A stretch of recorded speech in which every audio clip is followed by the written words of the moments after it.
tutu Madagasikara miomana amin'ny fiatrena ny fifidianana be ny tanàna. Fanondranana biby sy arena voajanahary eto Madagasikara mifangaro ny fahantrana sy ny kolikoly avolenta ka mampirongatra azy hoy ny AVG.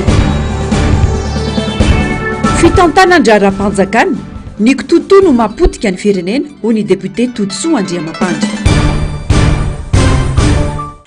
Ariva ny sabotsy sy faraika amin'ny telopolo ny volana aogositra taona 2024 manaritra ny fiarabana tompo-plasy sy tompo-kivavy mankasitraka anao tsy misaraka amin'ny fahitalavitra MBS asan'aim-panajana ianao anaraka hatramin'ny farany ny fampalalambo avao.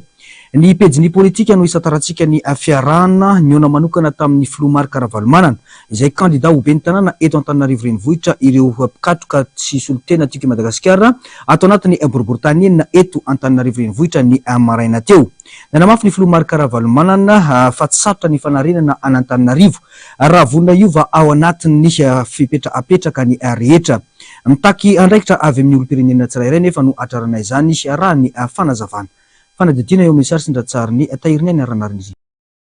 Raha ny fampotehana misy ankehitriny dia agoavana ny fanarenana miandry eto amin'ny tanàna Antananarivo.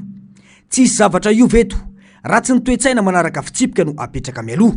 Manaraka ho azy avy eo ny fanarenana amin'ny lafiny sosialy hoy ny Filomary Karavalomanana. Isan'ny olana agoavana ny toe-tsaina zatra tolorana fa tsy ny fanananasa izay fototra ivelomana mandritra ny taona maro. Tsapa fa mila fanovana ny vahoaka malagasy monina eto Antananarivo ary izany no antony fandavantena sy ambopo ho fitiavan-tanindrazana anarina ity renivohitra malagasy ity. Mila mirahina nefa ny rehetra raha te hanova zavatra marina ka tena isin'ny fampandrosoana miainga avy eto amin'ny renivohitra ary iparitaka any amin'ny faritany izany fomba fijery izany ho hatrany ny fanazavany. Vofita indrindra le manarana vofita kely 25 000 persian petrika zao zao mieritrery kanonana loatra dia hoana fa le anaovan'le toe-tsaina no tena tsy maintsy ezaka be tena ezaka be tsy maintsy mbola fampidididy aloha amin'ny voalohany izay le vao mifanamitahy dia le vao mifampitokotoko le sainy misy ny vavolo dia mety ety amin'le volan-keliny dia mety ety amin'le basy tsy mipoky iny dia mety ety any andrafety eo. Ny fitsipika no fehiny fampandrosoana rehetra. Fitantanana tsy misy gaboraraka no ahafana mampandroso. Noho izany, ny rehetra no mila manaraka izany dia ho tafita ny renivohitra ary ipaka isam-baravarana ny fampandrosoana amin'ny lafiny maro ho hatrany ny Filomary Karavalomanana. Ny teniteny androany dia tena manaraka ny fahefany tsy fahafiry tsy maintsy tena eny tsy fahafiry hoe fahitanareo aveo. Tena toetsika. Tsy sarotra ny fanatanterana ny fanarenana an'Antananarivo raha ny rehetra no vonina hiaraka iova ao anatin'ny fanarenana ho hatrany ny Filomary Karavalomanana. Tsy mendrika ny malagasy tokoa ny zava-misy eto an-drenivohitra izao ary azo ovaina ao anatin'ny fotoana fohy izao zava-misy izao ho hatrany ny fanazavany. Fa miantoka zava-dehibe ho an'ny firenena ny fifidianana izay ho hatrena ny 12 Desambra ho avy izao. Noho izany tsy manana safidy tsy ampandresy ny kandida atolotry ny antoko ny mpikatroka tiky Madagasikara hoy ny sekretera jeneraly ny antoko tima Androany raha niona tamin'ireo mpitarika ny antoko isam-pokotany eto Antananarivo. Adidy-goavana no miandry ny rehetra ka tsy tokony hitandrona asa sarana ny asa izay atao amin'izany ho hatrany ny fanazavany. Fanadihadiana eo amin'ny sary sy ndratsariny tahiriny ana hatrany. Zava-dehibe ho an'ny fiainam-pirenena ny fifidianana be ny tanàna andrehantsika satria iankina no avy ny Madagasikara rampitso hoy ny sekretera jeneraly ny antoko tiky Madagasikara Rina Randriamasinoro. Manana andraikitra amin'ny fiatrena sy fanatrarana ny tanjona ho fanavotana ny renivohitra sy ny vahoaka malagasy ireo mpikatroka eny fotony indrindra amin'ny fampafantarana ny mpiarahamonina ny ho avy tsara izay eo ambaravarany amin'izao fotoana izao. Adiditsika mpikatroka ny manentana ny mpiarahamonina ho tonga saina manoloana ny fanarenana tokony atao sy anatrarana ny tanjona dia ny renivohitra homendrika sy matehonina an'Antananarivo ho hatrany ny fanazavana. Ho an'ny firenena satria io dia varavarana fitantanana ny Madagasikara ny mairana Antananarivo renivohitra. Tsy moramora nandresy lahatra tamin'ny président hoe allo ianao manao candidat ary zany zavatra zany efa fangatahantsika tsirairay avy ihany ny any ambadiky ny sainareo rehetrarehetra any dia miteny daholo hoe allo président ny atosika anao maire dia mba ho hitantsika eo toyany dia io izy io zany tanteraka le izy isaorana azy manokana fa anjarantsika zany manohy amin'izay rehefa ohatra ka tena tapa-kevitra président hoe anao za vo tonga avany atsimo avany a ny olona any ary te hiakatra ty daholo hiatrika ny fifidianana io de maika fa tsika eto zany a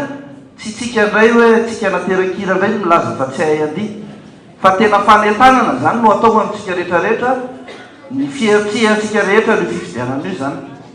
raha iny vokatra tamin'ny solombavam-bahoaka iny zay tsisy olo-kafo nareoreo ihany niantoka nazahoana n'iny vokatra iny nareoreo ihany niantoka nazahoana an'ireny nanao carnaval tsika nanao démonstration de force nataiza fametanana olona nareoreo ihany reny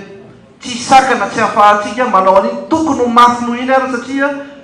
tena isorana be debe ny flora valomanana hoe ao anatin'izao contexte situation zao a tsy nitazana fotsiny fa nanaika nanetry tena hoe ataoko tya mba hahafahana manavitra ny antoko a sy mahafahana manavitra ny firenena tsy antoko ny fanilikiliana ny dimy noho izany tsy mananjo anilika zay olona na vondron'olona iara-iasaka mitovy tanjona amin'ny dimy manoloana ny fikasana ho fanarenana Antananarivo ho hatrany ny Irina Randriamasinoro tsy misy antoko zany a raha eto amin'ity firenetsika ity antoko matanjaka sy afaka mifanandrona am'izao antoko ny fitondrana zao afa-tsy ty antoko timiny ity ny rehetrarehetra de te hiaraka amin'ny antoko timiny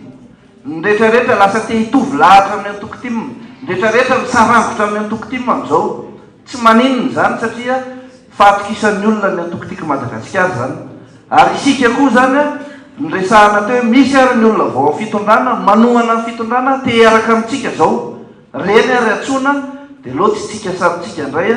no ampiakatra azy ampo am'izay disadisa kely teo fa firenena aloha ny jerentsika zao de mahatoky ny fahendratsika rehetrarehetra samy nandray ny toromarika teto amin'ny foibe toerany tima avokoa androany iresolo tena pitarika isaky ny fokotany mandrafitra ireo boriboritany enina eto andreny vohitra mazava ny tanjona dia ny fanarenana Antananarivo ao anatin'ny fotoana fohy mbola eny izay vaovao izay hatrany dia nanamafy ireo mpikatrokatrika Madagasikara eny amin'ny boriboritany fahenina androany fa vonona ampitombo ny vokatra azo ny kandida natolotry ny firaisan-kinina tamin'ny fifidianana solombavam-bahoaka farany teo amin'ny fifidianana ho ben'ny tanàna ho avy izao vonina tanteraka ireo mpikatroka ampandany ny kandida atolotry ny antoko fa ny fivoahan'ny fanapahan-kevitra ofisialy no nandrasana mahakasika izany fanadiadina tsy misy adevitra ny fandreseny filomarika Ravalomanana amin'ny fifidianana ho ben'ny tanàna eto andrenivohitra ankoatra ireo solombavam-bahoaka rehetra ao an-damosina dia eo ihany koa ireo mpikatroka rehetra eny anivony boriboritany enina raha ny vato azon'ireo solombavam-bahoaka enina natolotry ny firaisan-kinina teto Antananarivo fotsiny no atambatra dia efa mazava ny tarehimarika ivoaka fa mandresy ny kandida atolotry ny firaisan-kina ataovy mangarahara ny lalao ary aza atao politika maloto ka ikarohana ny fomba anakanana ny filohan'ny antoko tiako Madagasikara tsy ho isan'ny kandida raha tena mazaka demokrasia hoy ny solombavam-bahoaka Todisoa Andriamampandry ka tsy membotra tsony zany ao anatin'izay efa izy ny kandida efa manantena ny olona ny vahoaka zany fa de tsy maintsy ho izy no atao koa dia mampitandrana sao de sanatry indray zany misy indray ny sakatsakana maro samy hafa zay ataon'izao fitondrano zao fa dia tsy mipody tsony ity ary zay efa niteny foana matsy ary isorana amin'ny flora valomana mahasolombavam-bahoaka ny tondrany teny ary isorana amin'ny flora valomana zany nanisy tena am'izany ambaikitra zany hoe ianao no tiatavo ny vahoaka efa nanaiky izy zao efa vonina daholo zany ny vahoaka rehetrarehetra eny ambao manarina ka manokana zany anohana azy ary tsy ambao manarina fa tany renivohitra ary any amin'ny faritra maro azy faly ho tonga daholo amin'izany maika moa zava mifaritra eto tany renivohitra zay misy an'izay filatsahany ho fidin'izay nitetika rehetra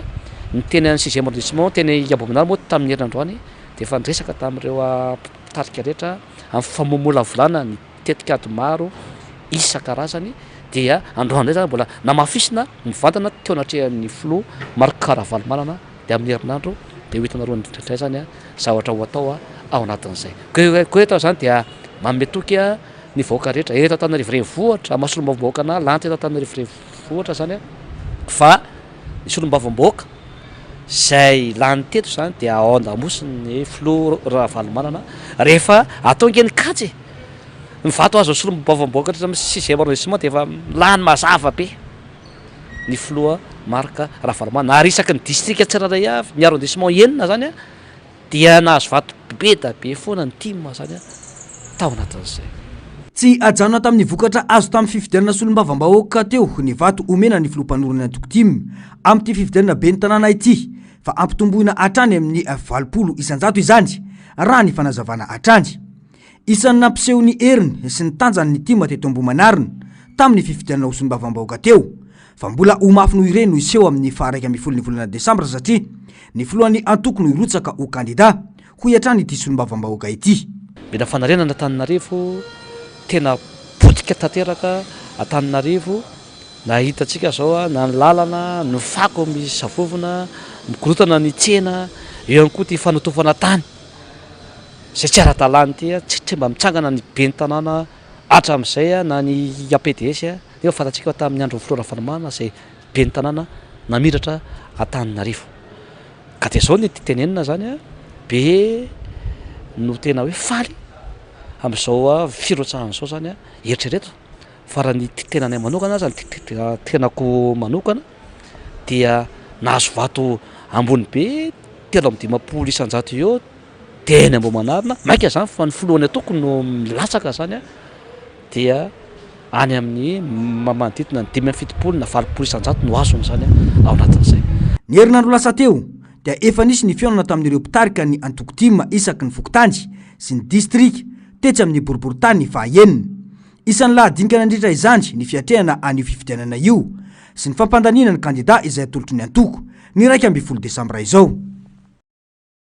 Fanampisehony fahavononany hiatrika ny fifidianana ho ben'ny tanàna sy mpanolontsaina amin'ny faha 1 ny volana Desambra ho avy izao ny komina Talata Maty amin'izao fotoana izao. Tsy maintsy atao ny fomba rehetra ara-dalàna ahazahoana manatratra ny tanjona rehetra raha ny fanazavana. Voaporofo izany androany tamin'ny fahavitany fivoriana nataon'ireo mpikatroka tima teny ifotony na afana ihany koa ny kondo amin'ny fanatanterahana ireo anaran'olona miisa 3 ka atolotra ho an'ny biro politika fohy be amin'io fifidianana ho avy io. Fanadihadiany Andro Miaratiana eo amin'ny sary sy ny ratsariny Mathieu Prince.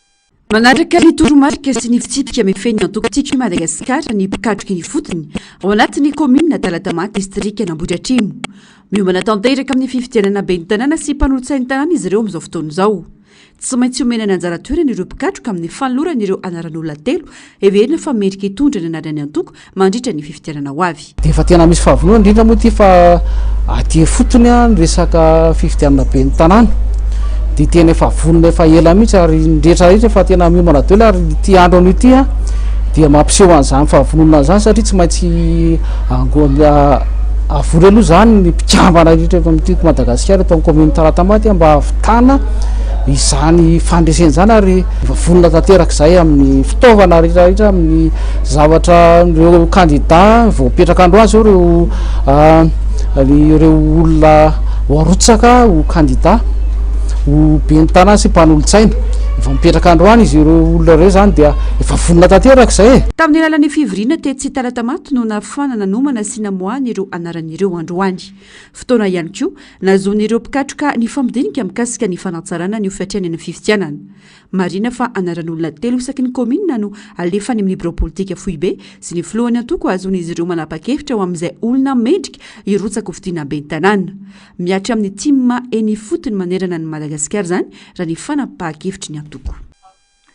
Lafo vaovao afatanteraka kosa makasika ny tontolo iainana dia manjaka ny tambazotra ratsy marefo kosa ny tambazotra tsara manoloana ny fiarovana ny arena voajanahary eto amintsika hoy ny avy eo anivony Alliance Voargasy. Mifangaro ny fahantrana sy ny kolikoly ka miteraka tsy fahatomombanana amin'ny fiadina ho an'ny tambazotra izany ho hiatrany ny fanazavany. Mila paikady miatotra miainga avy amin'ny fampiarana ny sazenjana sy fampiarana ny lalàna velona izany ho antoka ampahomby ny ady atao amin'ny fanondranana ny harem-pirenena ho hiatrany avy eo anivony Alliance Voargasy. Andro Miaratiana eo amin'ny sary sy ny ratsariny Mathieu Prince. Matetipitranga loatra ny resaka fanondranana sy fanapotehana rena voajanahary eto Madagasikara tato anatin'ny taona maromaro izay ka biraraka ny fampiaran-dalàna ka manomevana ny mpanao kolikoly. Mifangaro ny fahantrana sy ny kolikoly avo lenta ka izay no tsy mahafoana ny fanondranana ireo biby sy hazo ary arena sarobidy avy eto Madagasikara ho ny Alliance Voargasy na ny AVG.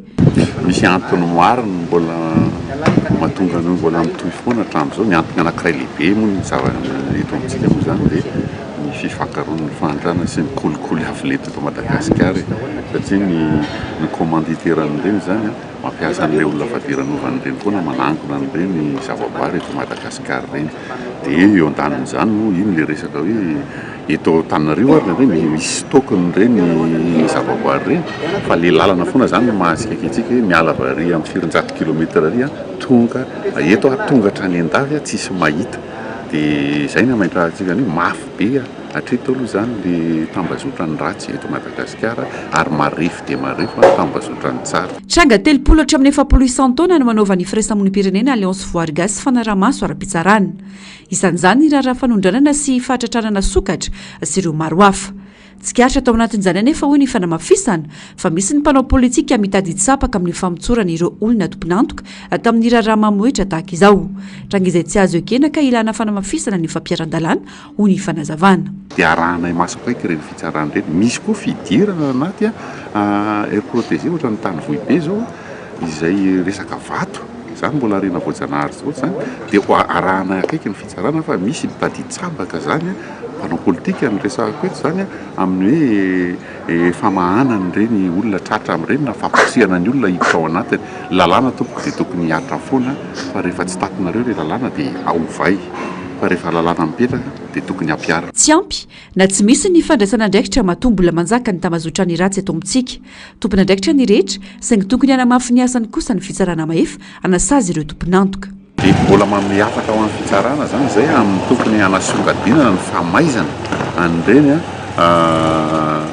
mpanimba sy mpanondrana ny arena voajanahary Madagasikara. Tsy sokatra ihany ny resantsika eto fa misy zavatra hafa koa na ny volamena na ny vato na ny pakipodium moa zany na ny jabiko anisany tafiditra ao anatin'ity ary amin'ny ankapobeny tsy mety tratra mihitsy izay le resaka investigation sy tokony famaizana mafy tokony ataon'ny fitsarany fa raha tsy misy izay famaizana izay dia itohy foana ity raharaha ary tsy ho tratra mihitsy le trondro vavety eritreretintsika fa any ny toka ary maromaro n'ireny trondro vavety ireny mpanao politika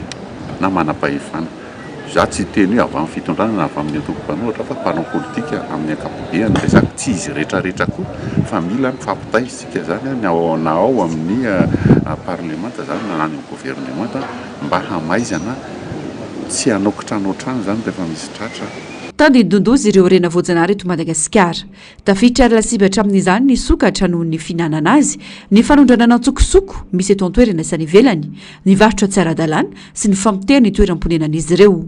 Aina anjavona atao anatin'ny folo taona ireo karazan-tsokatra malagasy raha mitohy ireo fihetsika tsy ampiverana io. Raha ny tarimarika, efa mananika ny 350 mahery ireo sokatra ny tanety tratra na ondrana nantsokosoko teto Madagasikara nanomboka ny volana Janoary hatramin'ny volana Jolay lasa teo. Tranga izay ilana fandraisana ny tanana sy fiara-miasan'ny rehetra indrindra finiavana avy amin'ny mpitondra fanjakana amin'ny fampiaran-dalàna ho tombotsoa iombonana. Fa zarimandany vola tsy amin'ny antony isika kanefa misy lahara-pahamehana tokony atao amin'ny fanamboaran-dalana hoy ny teknisiana lahatra Andria Mahatsangy. Ny fisian'ny fijakojana no mahatonga sy mahapotika ny lalana manerana nosy kanefa mbola mitoy izany hatramin'izao. Ho sarotra ny fandrotsonana ara-toekarena raha toka potika ny lalana ho iatrany ity teknisiana ity fanadiadiana. Tsy misy sahilaza fa ratsy ny lalana teto Madagasikara nandritra ny fitondrana ara-valomanana. Ny fitondrana ara-valomanana no nanamboatra ny lalam-pirenena voalohany izay tsy mbola misy simba tsy andrenesana fitarainana hatramin'izao. Ankoatra ny lalam-pirenena voalohany dia teo ihany koa ny lalam-pirenena fahafito ka isan'izany eny an-tapon'ny Orombe. Ny lalam-pirenena fahaefatra sy ny fahaenina vita tsara avokoa tamin'izany. Ny lalam-pirenena faharoa moa dia tsy tapaka ny fanaraha-maso sy ny fanamboarana ary ny fanatsarana raha vao misy ny fahasimbana. Nanomboka ny taona 2004 no potika ny lalana teto amintsika satria ny lalana tsy azo hanina hoy ny mpitondra tamin'izany izay mbola eo amin'ny fitondrana amin'izao. Tsy lahara-pahamehana ny fikojakojana nefa vita teo aloha. Vokany izao vao mijinja ny vokatry ny lalana tsy azo hanina ny rehetra ka mamoro-kevitra mba hanao autoroute amoam-bola fotsiny. Efa voalazanao teo zany le izy ny zavatsy be amin'ny lalana aloha dia ny entretien. Tsy misy hoe lalana maharitra ela be zany raha tsy ratsy tsara ny entretien. Zay zavatra mitranga amin'izao fotoana izao tsy voakojakoja ireny lalana ireny ary efa taonany maro. Raha miresaka tsika mahita lavaka kely ataoko hoe 20 cm afaka enim-bolana ilay izy efa 2 metatra, afaka herintaona ilay izy efa 5 metatra dia 100 metatra dia faran'le lalana tena misy amina kilometatra raha mandeha amin'ny route nationale tsika zao dia mahita fa Antananarivo Brickaville Toamasina ohatra atao adiny 4 amin'izao fotoana izao mbola tsy nisy zany mba tsy lazaka atao anatin'ny 10 taona fa izay ny zava-mitranga satria ny antony izay tsy nikotsakojaina ilay lalana satria raha nisy lavaka kely teo tokony efa tonga dia nitapenana ilay izy ohatra na namboarina ny assainissement saingy tsy nataontsika ilay izy dia izao ny vokany miara mahita amin'ny vokan'ilay izy io zany ka iny aloha voalohany indrindra izay lazaiko teo ilay tsy fikojakojana ary mbola miverina foana ihany ilay hoe tsy fahaizana mitantana satria ny antony misy tokony priorité any amin'ny zavatra hafa na lefa any amin'ny zavatra hafa midika zany fa tsy lahara-pahamehana ilay izy dia rehefa mahita an'ilay potika izay vao anamboatra an'izy nefa efa potika be ilay izy isika zao tena manahy mafy fa raha mbola any amin'ny ataoko hoe 5 taona any mbola tsy ampy raha narenana ny lalam-pirenena satria lalam-pirenena voalohany agnambo zao sisa tsisy lavaka tsisy kianina fa ny ankoatr'izay zay lalam-pirenena resahanao eo dia simba daholo amin'ny ankapobeny. Misy fenitra tokony araina amin'ny fanamboaran-dalana tsy resaka fifananana fotsiny io fa mitaky fijerena manokana ny ara-teknika izany no isan'ny miteraka ny fahapotehan'ny lalana satria tsaraky ny fenitra tokony anatanterahana azy ny fanamboarana atao fa zary amoambola fotsiny ihany. Ny fantatra fotsiny hoe lalana goudron aloha dia izay le voalohany fahavalona ny rano eo la zany ilaina an'le hoe mila evacuena le rano satria hitantsika efa nisy fotoana zao navita lalana vaovao zao fanjakana zao fa nalovan'ny orana dia niepaka le izy tiako atongavana amin'izay voalohany aloha zany tena manomboka any amin'ny fitomboana mihitsy le zany ilay hoe manao le lalana tonga dia atao manaraka ny fenitra tokony ho izy. Le faharoa le entretien na le fikojakojana tsy tokony ho tapaka za tsy teny hoe isan'andro fa raha vao misy zavatra eo ka hoe mety hisita fa mpianimba ny lalana rano misy goka misy ohatrany dia tonga dia eo zany dia efa atomboka le fanamboarana le fikojakojana izay le tsaikefa ary za mahita hoe le tsaikefa ihany koa tsy ao anatin'le izy satria ny olona tsy nanao an'izany le anisan'le mpitantana ao anatin'le izy ary tena misy fiantraikany satria tsy fantan'le priorité an'le izy satria ozy izy fa naveriko foana hoe raha anao torotsika ho ankamy Moramanga Toamasina raha anao torotsika ho any Toamasina mitovy ny hoe anao tetezantsika ho any Mozambika dia hoe 100 kilometatra le ho ataontsika nefa ny 100 kilometatra vao tonga ny Mozambika ohatra tsisy dikany ane zany amin'ny ankapobeny vola ariana anaty ranomasina raha hoe zay zany le hoe anao tetezana ho any anatin'ny rano Mozambika tsika dia nefa tsy tonga hatrany amin'ny farany ilay izy hoe ataontsika rangany aloha 100 kilometatra dia hita eo indray rehefa avy eo amin'ny ankapobeny zavatra any tsy fanao maneran-tany fa mila étude mba tsy resahako hoe tena mila fahaizana sy fahalalana ao anatin'ilay izy fa tsy resaka hoe olona fotsiny ilay izy na hoe zao mivita ny taloha zao no natao fa tena mila fahaizana sy fandalinana ilay izy misy an'izay le hoe savoir être savoir faire zay anaky telo ireo miaraka raha vao tsy miaraka ireo zany dia misy mitongilana foana anatin'ilay izy. Tsy ampy ny anarenana ny fahasimbany lalana eto amintsika izao ny 5 taona ho iatrany ity teknisiana ity efa betsaka loatra ny fahavoazana ka mitaky fotoana lava ny fanamboarana sy ny fanatsarana izany tsy katra nefa fa sarotra ny avy tany ny tompon'andraikitra ankehitriny izany satria na ny teti-bola ho an'ny ministera iasana sy anatanterana izany aza na ena raha mita amin'ny teti-bola teo aloha. Eo amin'ny tontolon'ny fanabeazana kosa indray dia ny fanapahan-kevitra tsy matotra no isa miteraka fikorontanana eto amin'ny firenena hoy ny solombavam-bahoaka Tojosoa Andriamampandry ohatra kaiky ny fanapahan-kevitra izay indray sy ny ministry ny fanabeazam-pirenena mahakasika ny fanabeazana io fanadihadiana. Tsy ny fanaovana 0 ariary na maimaim-pona ny fisoratana anarana eny anivon'ireo sekolim-panjakana ny olana fa ny fanapahan-kevitra tsy voafakafaka. Ahoana ireo ray aman-dreny izay efa nandoha vola mialoha ny daty namoahana ny fanapahan-kevitra ny sekoly ve no amerina izany? Ahoana ny fampidinana ny sekoly marobe kanefa ny fanjakana tsy antoka akory ny fampandehanany raharaha sy ireo fanontaniana maro hafa tsy hahitam-baliny. Fanapahan-kevitra tsy voadinika ka miteraka olana eo amin'ny ray aman-dreny sy ny sekoly ary efa mipotra io olana io amin'izao fotoana izao hoy ny profesora ny satsolom-bavam-bahoaka Tojosoa Andriamampandry. Fitsonjovana ireo ray aman-dreny no voalaza fa atao saingy fanilikiliana ny hafa firehana no misy eny anivon'ny fokontany izay nanankinana ny fanangonana ny anaran'ireo olona tokony hisitraka izany. Tsy misaina manao zavana fa tataitra fotsiny zany tsy mahita ny zava-misy fa jevatsika zao fa eto Antananarivo zao na any amin'ny faritra dia mikorotana daholo hoe 0 ariary no aloha dia isa zany nandoha ny karaman'ny maître Fram ny voalohany zay tsisy kory ny firasana amin'ireo talitsekoly fa tena teza daholo zao talitsekoly rehetra amin'izao fotoana zao ahoana fomba anaovana zany ary taiza nisy hoe sekoly no resahana dia any amin'ny filopoko tany no manatona zany ny olona zay sahirana dia any no mamatona zany dia fanavakavahany satria ara politizena le izy aizany sefokotany a ny mpianatra sy ny ray aman-dreny ny mpianatra ao anatin'izay fa izao any an'le sefokotany no mandeha de izao de jerevana ndray hoe iza ny loko oranjy zay mitovy an zareo a de reny any zany nosovanina ao anatin'le izy fa de ona zany ny olona sairanafa zany a zay hitra ao anatina EPP ao anatin'izay zany hoe tsy lojika mihitsy zany ny sefokotany ke tsy hitalitsy akory fa zao lasa afangaro daholo zany zao a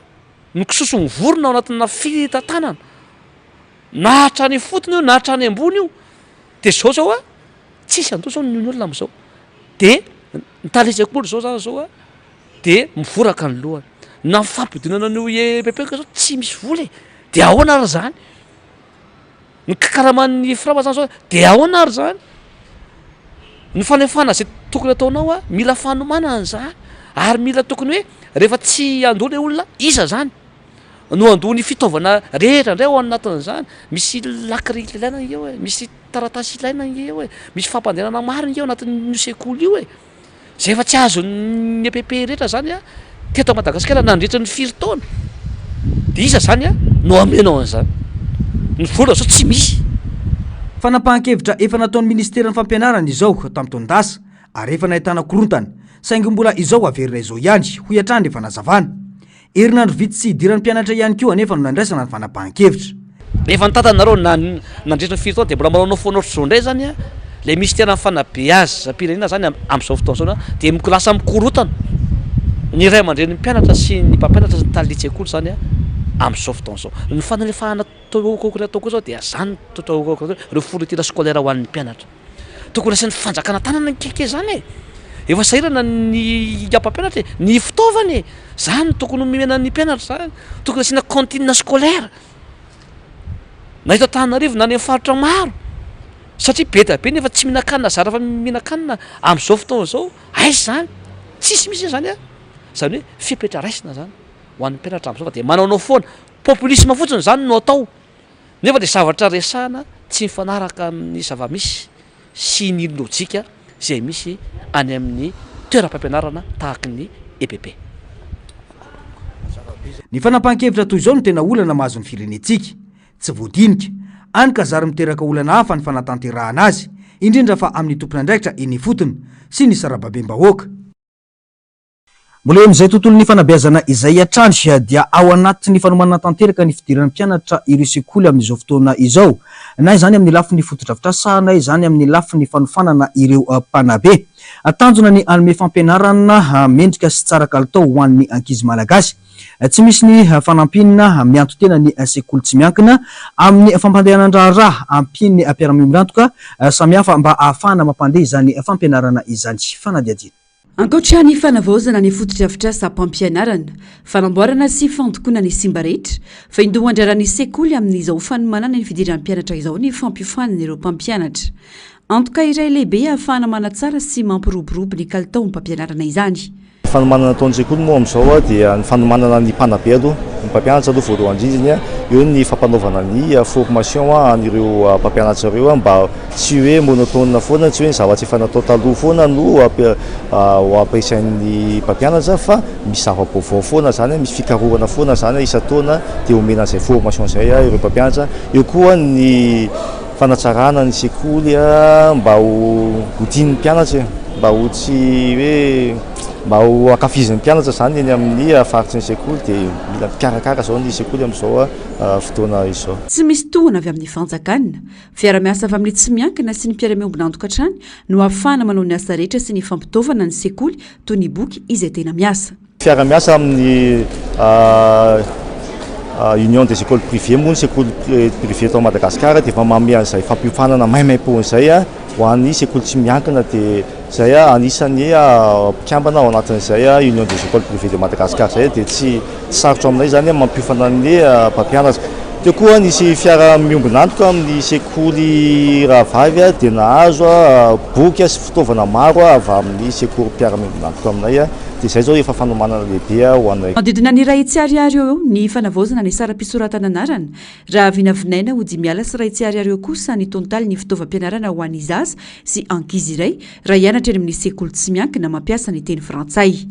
tsy misy izay tsy mikaiky araka izany ireo ray aman-dreny. Ankoatra ireo fanamiana samihafa ilaina ho an'ny lanonana, fanatanjahantena sy ny sisa. Ao anatin'ny fasahirana tanteraka ny ray aman-dreny amin'izao fotoana izao mampiditra ny zaza an-tsekoly. Tsy maintsy atrehina ihany koa mantsy ny fampandehanana ny fiainana amin'ny andavanandro, miampy ny vitangany vidim-piainana. Maro ireo tsy mbola nahavita nampiditra an-tsekoly na dia hanomboka ny herinandro ho avy eo aza ny fidirana ho an'ny sekoly sasatsasany. Ho an'ity sekoly ity, herinandro tsy hidiran'ny mpianatra, mbola misy ray aman-dreny manodidina ny 20% no tsy nahavita izany. Raha ny eo amin'ny sekoly nay manokana aloha dia eo amin'ny 20% eo aloha zao ny mbola tsy tonga nanoratra ny anarany 20%. Eo amin'ny fampidirana mpianatra moa dia takinay ny bulletin de note sy ny certificat de scolarité dia manao test ny ankizy mba hijerena ny niveau-ny ankizy tany amin'ny sekoly ny aviany taloha. Ny 9 septambra 2024 avy izao no fidirana ofisialy ireo mpianatra eny amin'ny fanabeazana fototra sy ambaratonga faharoa raha ny tety andro navoaka ny ministera ny fanabeazam-pirenena. Hatramin'izao anefa dia mbola betsaka ny ray aman-dreny no tsy mahita izay hoentimana ny hividianana fitaovana ho an'ny zanany. Tranga izay manaprofo ny fahantrana lalina iainan'ny malagasy amin'izao, izany manoloana ny rotoroto sy ny fitadiavam-bola isan'andro. Eo amin'ny pejy ny finoana kosa dia ho tanteraina ny 13 ka hatramin'ny 17 ny volana septambra ho avy izao ny fivoriam-be isatao-pifoazana ho an'ny WB Soatanana izay miray amin'ny fiombonan'ny fiangonana protestanta eto Madagasikara ary ilay matoa ny fifoazana eto Madagasikara ihany koa. Ankoatra ireo fitoam-bavaka sy ny asa fanasitranana dia hotokanana amin'ity fotoana ity ihany koa ireo mpiomana ho an'ny mpiandry, mpampianatra ary iraka samihafa ho fotoana ho fitoriana ny filazantsara. Anamarika ity fotoana ity ihany koa ny fankalazana ny jobily 70 taona ho an'ny fifoazana eto Madagasikara. Fanadiadiana. Ankoatra ny nankary malaza zany manakara tsy moatsinanana manolotro ny ao Ambalavoatseny Paris farime na ovaky nakaratra dia iray amin'ireo WB efatra miray amin'ny fiombonan'ny fiangonana protestanta eto Madagasikara na ny FFPM ny WB Soatanana ho isandra mahatsiatra ambony. Antsoniny hoe lay matony fifoazana izy Soatanana. Izy mantsy no tompo-pifoazana voalohany teto Madagasikara ary naory ny dada Reny Solambo ao amin'ny tanànany Soatanana izay niorina 30 taona lasa izay. Fotoan-dehibe ho an'ny WB Soatanana ny 13 hatramin'ny 17 septambra ho avy izao anaovana ny 100 taona. Hiavaka izany amin'ity taona ity, ankoatra ireo fanompo-pivavahana intelo isan'andro izay arahina asam-pifoazana maro. Misy fotoam-bavaka isan'andro araka lazaina teo ary isa-maraina zany misy atao hoe asa fanasitranana ataon'ny mpiandry rehetra io, mpiandry rehetra amin'ny WB efatra miara-miasa saingy amin'ny